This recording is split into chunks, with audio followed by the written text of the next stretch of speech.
नमस्कार, आपका बात 25 में स्वागत है। तो आज हम एक बहुत ही महत्वपूर्ण विषय की और प्रोजेक्ट की चर्चा कर लेते हैं, जो कि आजकल चर्चा में चल रहा है। बीच-बीच में आ जाता है। ये इसका प्रोजेक्ट का आरंभ करीब 2023 के आसपास हो चुका है और ये बहुत ही महत्वपूर्ण सामरिक महत्व का एक प्रोजेक्ट है। इस तरह के बहुत ही कम प्रोजेक्ट भारत ने आरंभ किए हैं, क्योंकि विशेष रूप से सामरिक दृष्टि का अभाव बहुत लंबे समय से रहा है। यानी कि बहुत पहले से मान लिया जाए कि स्वतंत्रता के तुरंत बाद किए जो हमारे सरकार और हमारे मुख्य नेताओं जैसे प्रधानमंत्री श्री पंडित जवाहरलाल नेहरू वगैरह का जो विजन था, जो उनकी अवधारणाएं थीं, वो थी कि इस देश को किसी अन्य देश पे आक्रमण नहीं करना है, इसलिए हमें सेना की आवश्यकता नहीं है। तो सेना में किसी भी तरह की मॉडर्नाइजेशन या कि एक्सपेंडिचर या कि सामान खरीदने की भी आवश्यकता नहीं है। लेकिन ये इसमें सोचा नहीं गया, तो वो भाई भारत तो किसी दूसरे देश पे आक्रमण नहीं करेगा, लेकिन दूसरे लोग तो आक्रमण कर सकते हैं। लेकिन अनुभव क्या था? अनुभव ये था कि स्वतंत्र तो ही पाकिस्तान से बहुत सारे कबायली पाकिस्तान ने हमला कर दिया था कबायलियों के वेश में। यानी कि हमारे सामने एक ये परिस्थिति थी, जिसका एक बहुत ही कड़वा अनुभव हमारे सामने था, भारत के नेताओं के सामने था कि आप चाहे किसी पे युद्ध करें ना करें, किसी पे लड़ने की योजना बनाएं या ना बनाएं, आपकी कोई भी नीति हो, लेकिन कोई दूसरा देश उस नीति को मानेगा और आप ही की तरह से इस तरह के संतवादी विचार रखेगा, तो ऐसा आवश्यक नहीं है ना। तो लेकिन वो हो चुका, लेकिन उसके उपरांत भी उसका अंत में हमको खामियाजा देश को भुगतना पड़ा 1962 के युद्ध में, जबकि चीन ने आक्रमण कर दिया। उसके बारे में कई तरह की कथाएं हैं, लेकिन पूरी तरह से भारत को बहुत ही बुरी तरह से मुंह की खानी पड़ी। तो ये तो एक हो गई 1962 की बात, जिसके बाद में फिर कुछ बातें संभलने लगी, लेकिन जल्दी से ही 9 साल में एक नई परिस्थिति बनी। और वो नई परिस्थिति थी सिर्फ जिसको हम जो है वो किसी सामरिक दृष्टि या कि रणनीति के चश्मे से ही देखने का प्रयास कर सकते हैं। तो उस वो था पाकिस्तान, पूर्वी पाकिस्तान में उपद्रव, पूर्वी पाकिस्तान और पश्चिमी पाकिस्तान के बीच का झंझट, और उसमें वहाँ पे जो है वो हिंदुओं का कत्ल, और उसके साथ में जो है वो पाकिस्तानियों द्वारा सभी का, बंगालियों का भी कत्ल। और उसमें परिस्थिति ये बनी कि करीब 10 लाख रिफ्यूजी या इससे ज़्यादा भी जो है 1 करोड़ रिफ्यूजी कहते हैं कि भारत में आ गए थे। तो अंत में ये हुआ कि भारत को युद्ध करना पड़ा। श्रीमती इंदिरा गांधी ने सोचा कि युद्ध ही करना पड़ेगा, तो उसके बाद में युद्ध हुआ। लेकिन युद्ध के अंदर बांग्लादेश का निर्माण हो गया। लेकिन आज हम 1925 में क्या देख रहे हैं कि बांग्लादेश उसी परिस्थिति में करीब करीब पहुंच चुका है, जिस करीब परिस्थिति में एक कट्टरवादी पाकिस्तान कभी था। तो इसमें तो भारत का बहुत कुछ अधिक कर नहीं पाएगा, लेकिन अब क्या कर सकता है क्या नहीं कर सकता, ये तो अंतर्राष्ट्रीय कूटनीति के जो विशेषज्ञ हैं वही बता सकते हैं, क्योंकि कोई एक देश दूसरे देश में क्या कर सकता है। वैसे अमेरिका करता रहा है, लेकिन उस तरह की चीज़ भारत तो करेगा नहीं।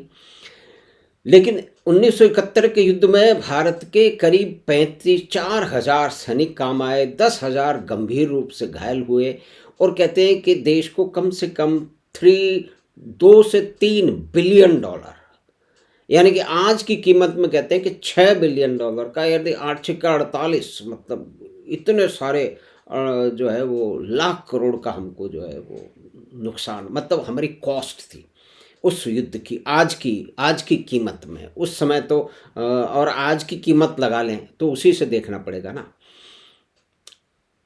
तो भारत ने क्या किया? तो उस युद्ध में ऐसा बहुत सारे सामरिक महत्व के लोग जानते हैं, या कि आप खुद भी देख सकते हैं कि कोई भारत की सामरिक दृष्टि ही नहीं थी। यानी कि भारत के पास में, जो भारत ने इतना बड़ा एक्सपेंडिचर किया, 4,000 के करीब जो है सैनिक हमारे जो है वो वीर गति को प्राप्त हुए, 10,000 के करीब जो है ना वो गंभीर रूप से बीमार हुए, 2 से 3 बिलियन डॉलर का उस समय के इतिहास से जो है वो क्या कहते हैं कॉस्ट के हिसाब से उसका खर्चा हुआ।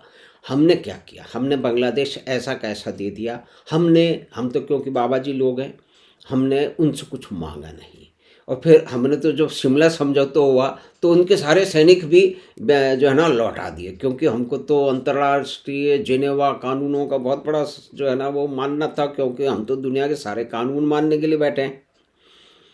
लेकिन उसमें फिर भी लेन देन तो होता है ना, वो तो पूरे देशों में होता आया है। लेकिन हमने सारे सैनिक 51,000 सैनिक हमने लेटा दिए। उसमें बहुत सारा स्ट्रेटजिक जो है वो एलिमेंट हो सकता था, उसमें कोई लेन-देन हो सकता था, ऐसी परिस्थितियों में जबकि पाकिस्तान की बुरी हालत थी। उनके बड़े नेता, उनके बड़े व्यापारी और ऑफ़िसर और आर्मी के जनरल, उनके सारे के सारे जो है ना भाई-बंद, बच्चे वो जो है वो भारत में कैद थे। लेकिन वो तो एक स्ट्रैटेजिक ब्लंडर था। उससे पहले हम ब्लंडर उसी के साथ ही भी कर चुके थे कि हमने बांग्लादेश से कुछ माँगा ही नहीं। भई ये जो चिकन नेक है जिसके बारे में शरजील इमाम और कहते रहते हैं हम इसको काट करके आसाम को भारत से अलग कर देंगे, उसको बढ़ा सकते थे। उसके लिए भई इतने बिलियन डॉलर रह गए थे तो और थोड़े पैसे दिए जा सकते थे। और उसके बाद में जो मिज़ोरम, मणिपुर उस तरह है उनको जो है वो बे ऑफ बंगाल की तरफ से कोई रास्ता नहीं है तो वहाँ से भी कोई पट्टी ली जा सकती थी। तो उससे कम से कम इन देशों को आज पूरा का पूरा सामान सड़क के रास्ते पे मिज़ोरम, मणिपुर वगैरह में पहुँचता है। उसकी कॉस्ट कितनी है, उस क्षेत्र का व्यापार, उस क्षेत्र का जो है वो औद्योगिक विकास और व्यापारिक विकास। लेकिन भारत तो एक ऐसा देश है जिसके अंदर उद्यमियों को और उनको गाली दी जाती है। तो इसी कड़ी के अंदर, इसी कड़ी में एक सामरिक महत्व का प्रोजेक्ट भारत ने आरंभ कर दिया है 2023 में, जो कि ग्रेट निकोबार प्रोजेक्ट जिसको कहते हैं, कि जहाँ पे एक ट्रांसशिपमेंट का बहुत बड़ा जो है वो पोर्ट बनेगा। ट्रांसशिपमेंट को इस तरह से साधारण रूप से यूँ समझा जाता है कि एक शिप चलता है तो वो कई देशों का माल लेकर चलता है और बीच में कहीं पे एक बंदरगाह पे रुकता है और फिर वहाँ से वो जो डब्बे होते हैं, जो कंटेनर, वो उतार करके रख दिए जाते हैं। फिर दूसरा शिप आता है, वो उसको गंतव्य पे ले जाता है। यानी कि ऑस्ट्रेलिया से तो कोई शिप आया, वो सिंगापुर तक जो है वो हिंदुस्तान में आने वाले 50 जो है वो कंटेनर लेके आया, सिंगापुर में उसने उतार दिया। तो फिर भारत का दूसरा जहाज या दूसरा जहाज पहुंचा, उसने उन कंटेनरों को लादा और फिर भारत में जो है वो अलग अलग बंदरगाह पे या किसी एक बंदरगाह पे पहुंचा दिया। तो इस तरह से ट्रांसशिपमेंट होता है। तो लेकिन ट्रांसशिपमेंट की भारत में एक लंबे समय से ही उसकी प्रचुर संभावनाएं थीं। ट्रांसशिपमेंट का पोर्ट विजिंगन में लग चुका है। पहले जब ट्रांसशिपमेंट का पोर्ट की जब योजना बनी, योजना आगे बढ़ी, तो उस योजना में जो सरकार थी, कांग्रेस की सरकार थी, उनका पूरा सहयोग था। लेकिन जब वामपंथियों की सरकार आ गई तो फिर वो ही उस प्रोजेक्ट का विरोध करना शुरू हो गया। हाँ, इसका मतलब यह है कि हमारे भारत में, हमारे देश की राजनीति में सिर्फ विरोध के लिए विरोध करना एक मुख्य नियम है। अब ये किस तरह किन किन किन प्रजातांत्रिक देशों में ये होता है या हो सकता है, ये तो कुछ जो है इस क्षेत्र के विशेषज्ञ ही बता सकते हैं। हम तो सिर्फ एक सामान्य व्यक्ति की तरह से, भारतीय की तरह से इस पर आश्चर्य जता सकते हैं, क्योंकि जो भी पढ़ते लिखते हैं हम सब लोग, उसमें इस तरह का नहीं होता है। जो भी देश में मुख्य रूप से 2 पार्टियाँ होती हैं, लेकिन भारत में तो ये कि पता नहीं कितने 100 पार्टियाँ हैं। एक विचित्र देश है जिसमें, ये देश दुनिया में कोई ऐसा देश नहीं है जहाँ हर साल चुनाव होते हैं। और हर साल चुनाव क्यों होते हैं उसकी बात एक अलग है, कभी अलग से करेंगे। तो मतलब विजंगम के पोर्ट तो स्थापित हो चुका है। ग्रेट निकोबार के अंदर ट्रांसशिपमेंट का पोर्ट लगने वाला है। उसके साथ में वहाँ पे सामरिक महत्व के भी संसाधन वहाँ पे लगने वाले हैं। एयरपोर्ट भी लगने वाला है। उसके साथ के अंदर कुछ अर्बनाइजेशन का भी प्रोजेक्ट है वहाँ पे रहने वालों के लिए। और उसके बाद में कुछ टूरिस्ट की भी संभावना है उस क्षेत्र में। यहाँ की कई तरह से रेवेन्यू, जब इतना बड़ा इन्वेस्टमेंट हो जाता है तो सरकार और उस समाज के कई तरह के व्यापारिक जो उद्देश्यों को, उसमें सामरिक महत्वों को ध्यान में रखते हुए, तो टूरिज्म का भी वहाँ क्षेत्र हो सकता है। इस भारत में तो इतने सारे टापू पड़े हैं, लेकिन कभी हमने उनको सही तरह से उनको विकसित इस हिसाब से किया ही नहीं गया कि वहाँ पे हम टूरिज्म के लिए उपयोग कर लेंगे। क्योंकि हमारे जो पर्यावरणवादी है ना, वो पर्यावरणवादी अपने अपने हिसाब से निर्णय लेते हैं। कहीं ना कहीं तो वो जंगलों को बेतरतीब से काट देते हैं, क्योंकि उनके हित सत्य हैं। तो यहाँ पे भी ये समस्याएं हैं, लेकिन ये ऐसा बताया जा रहा है, सरकार कह रही है कि हम इसके अंदर ध्यान रखेंगे। तो दूसरी बात ये है कि पेड़ तो कटने, कहीं न कहीं एक संतुलन आवश्यक है। एक प्रॉपर और रीज़नेबल बैलेंस इसमें आवश्यक है। चाहे जयपुर शहर बसा हो, चाहे दिल्ली बसा हो, चाहे लखनऊ बसा हो, चंडीगढ़ बसा हो, तो पेड़ तो कटे हैं। तो ऐसा तो ये हम नहीं कह सकते कि क्योंकि हमें पेड़ बचाने हैं, जंगल बचाने हैं, इसलिए हम शहर ही नहीं बनने देंगे, मकान नहीं बनाएँगे। निश्चय ही कुछ इस तरह के ध्यान रखने चाहिए कि कम से कम नुकसान हो, और कम से कम सरकारों की ये भी ज़िम्मेदारी है कि वो उतने ही अधिक पेड़ वहाँ पे लगा दें।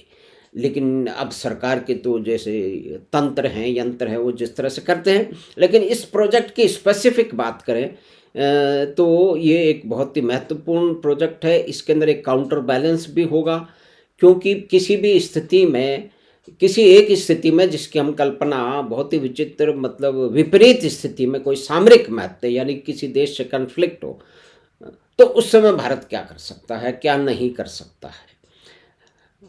अब अमेरिका जो है वो पाकिस्तान के तानाशाह को, मुनीर को बार-बार बुला रहा है। क्यों बुला रहा है? उनका सिर्फ़ एक सामरिक महत्व है कि उनको रशिया के लिए और ईरान के लिए और उस क्षेत्र के लिए वहाँ पे अड्डे चाहिए, वहाँ वो पता नहीं क्या-क्या रखेंगे, परमाणु बम रखेंगे, नहीं रखेंगे, यानी कि उनको अड्डा चाहिए। वो अड्डा उनको सिर्फ़ पाकिस्तान एक क्या है कि एक रेंट, नेशन ऑन रेंट है। तो वो तो उनको दे सकता है, वो भारत से तो कभी उनको सहायता मिलेगी नहीं। लेकिन भारत की आपकी डोमेस्टिक पॉलिटिक्स देखिए, क्योंकि अगर जो ट्रंप मुनीर को बुला-बुला कर के डिनर दे रहे हैं, खाना खिला रहे हैं, उसको चिकन-फिकन खिला रहे हैं, तो उसमें भी भारत का दोष है। भई भारत का क्या दोष हो सकता है इसमें? और फिर दूसरी बात है कि ट्रंप साहब की जो नीतियाँ हैं, वो आगे जाके कहाँ पहुँचेंगी, उस पे कभी अलग बात करेंगे। लेकिन मुख्य बात, ग्रेट निकोबार आइलैंड प्रोजेक्ट जो है वो एक सामरिक दृष्टि से, व्यापारिक दृष्टि से, वाणिज्यिक दृष्टि से, उस क्षेत्र में निगरानी की दृष्टि से, यानी कि सुनामी के दौरान में ध्यान आया कि हमारे पास कोई वहाँ रिसोर्सेज भी नहीं है। बैलेंस आवश्यक है, इसका ध्यान रखा जाना चाहिए। लेकिन सिर्फ इसलिए कि हमको जंगल बचाना है, पेड़ बचाना है, हम अपने सामरिक और जो है वो व्यावसायिक हितों को भूल जाएं, तो इस तरह की गलतियां तो भारत खैर बहुत लंबे समय से करता आया है, अब नहीं हो रही हैं। देश की सरकार के पास में एक दृढ़ नेतृत्व है और एक दृष्टि है, तो उसी दृष्टि के क्रियान्वयन की दृष्टि में इस तरह की योजना बन रही है। लेकिन हमारे यहाँ जो विरोध के लिए जो राजनीति होती है, तो उसका तो कहना ही क्या है, उसमें टिप्पणी भी कोई क्या करे। हम तो कुछ नहीं कह सकते, सिर्फ हम बात ही कर सकते हैं कि किसी और अन्य प्रजातांत्रिक देश में तो कम से कम ऐसा नहीं है। बाकी जगह की जहाँ पे कबीलाओं की लड़ाई होती है वो तो है नहीं, लेकिन यहाँ तो करीब-करीब कबीलाओं की लड़ाई हो चुकी है। तो हमें आशा है कि ये ग्रेट निकोबार प्रोजेक्ट, जो कि बहुत ही महत्वपूर्ण प्रोजेक्ट है, वो आरंभ हो चुका है। और उसके लिए बहुत सारे विरोध भी हो रहे हैं, जिसमें कोई अधिक दम नहीं है। तो हमें आशा है कि बातचीत आपको पसंद आई होगी, तो आप चैनल बात 25 को सब्सक्राइब करें, लिंक अपने मित्रों और परिवार के साथ साझा करें। हम आपसे फिर मिलेंगे बात 25 की अगली बात पर। धन्यवाद, नमस्कार।